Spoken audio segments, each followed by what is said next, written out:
64. Okay, so for each positive integer, fn be a function defined 0, 1, defined by this. And which of the following statements are true? Okay, so you can think that this is f1. F1 is x divided by f1 is x divided by 1 over x, and x2 is x squared divided by 1 over x squared.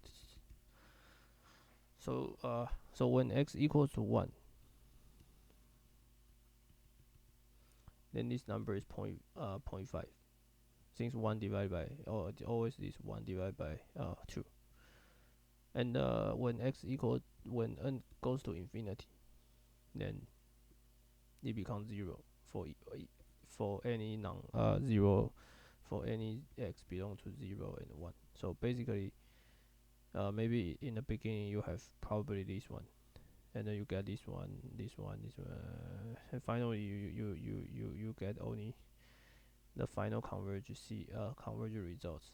So it becomes, this fn becomes function like when x is belong to 0 and 1, it becomes 0. When x equals to 1, it becomes half. So this is the final function we have.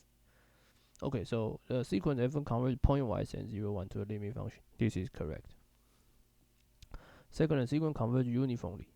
Okay, this is not correct, because there is theorem say that when fn converges to f uniformly, then if each fn continuous, then f is continuous. Since f is not continuous, so we know that fn does not converge uniformly. And the third statement is that the integral can exchange with the limit. Okay, let's try.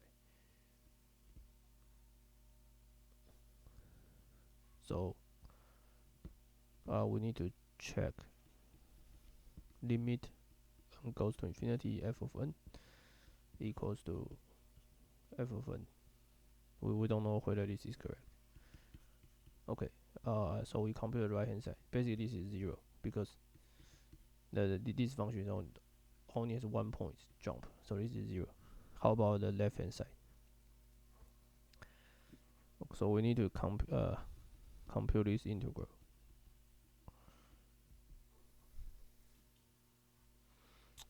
How do we do this? Let me think.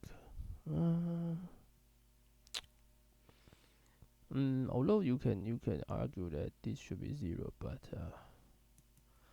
but I want to compute it exactly, or at least try to find its bound. Oh, okay. So basically, this is smaller than this one, right? So basically, this is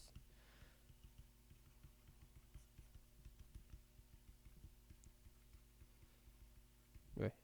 This is 1 over n plus 1, so it becomes 0 as n goes to infinity. So this is holds. That's it.